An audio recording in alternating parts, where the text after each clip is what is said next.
Ruy Lopez opening, Berlin, Rio Gambit accepted, 5.QE2. Balanced, neither player ever had an advantage. That game was pretty competitive. Both players had an amazing opening. Sharp games are frequently the result of starting with the king's pawn, since it dominates the center and frees up the bishop and queen on the light squares.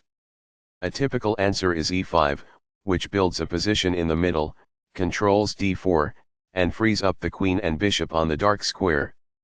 The move nf3 advances the knight toward the center, engages the e5 piece in combat, and sets up a castle. nc6 defends the pawn on e5, advances the knight toward the center, and scans the d4 square. The Ruy Lopez opening develops the bishop to immediately attack the knight on c6, the lone defender of the e5 pawn. nf6 advances the knight and engages in an attack on the exposed e4 pawn.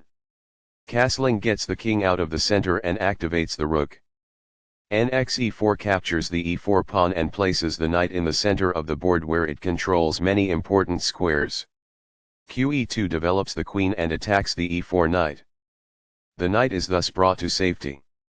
This is the way to win a pawn. Backs off.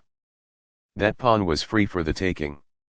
This blocks the check from an opposing queen. This threatens to pin a queen to the king. This blocks the check from an opposing queen. This threatens to pin a queen to the king. Balanced, neither player ever had an advantage. That game was pretty competitive. Both players had an amazing opening. This blocks the check from an opposing queen. It is the last book move.